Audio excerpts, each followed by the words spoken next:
હાલમાં ગુજરાતમાં ટ્રાફિકની સમસ્યા દિવસે ને દિવસે ખૂબ જ વધી રહી છે, જેમાં રસ્તાઓ પર રખડતા ઢોર તેમજ ગેરકાયદેસર દબાણ અને ખરાબ રસ્તાઓને લઈને રાજ્યની પ્રજા ત્રાહિમામ પોકારી ઉઠી છે। ત્યારે આ સમસ્યાનું નિવારણ લાવવા માટે ગુજરાત સરકાર એક નવું અભિયાન શરૂ કરી રહી છે, જેથી ટ્રાફિકની સમસ્યાથી મુક્તિ મળે। નમસ્કાર, વાઇબ્સ ઓફ ઇન્ડિયાની સાથે હું છું મિક્ષુ।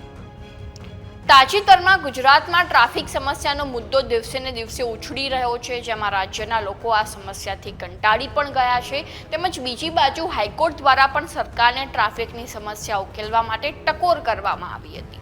ત્યારબાદ ગુજરાત સરકારે આ તમામ મુદ્દાને ધ્યાનમાં રાખીને એક ફોટો પાડો, કોલ કરો અને ટ્રાફિકની સમસ્યાથી મુક્તિ મેળવો નામનું અભિયાન શરૂ કરવામાં આવ્યું છે।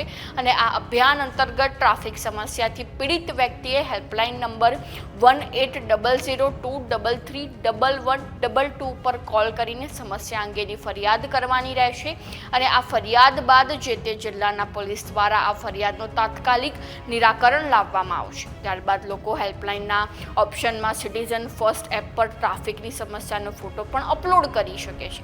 તો હવે જોવું રહ્યું કે સરકારનું આ નવું અભિયાન ટ્રાફિકની સમસ્યાનું નિવારણ લાવવા માટે કેટલું કારગત નીવડે છે। તો આવી જ નવી માહિતીને જાણવા માટે ફોલો કરતા રહો વાઇબ્સ ઓફ ઇન્ડિયા।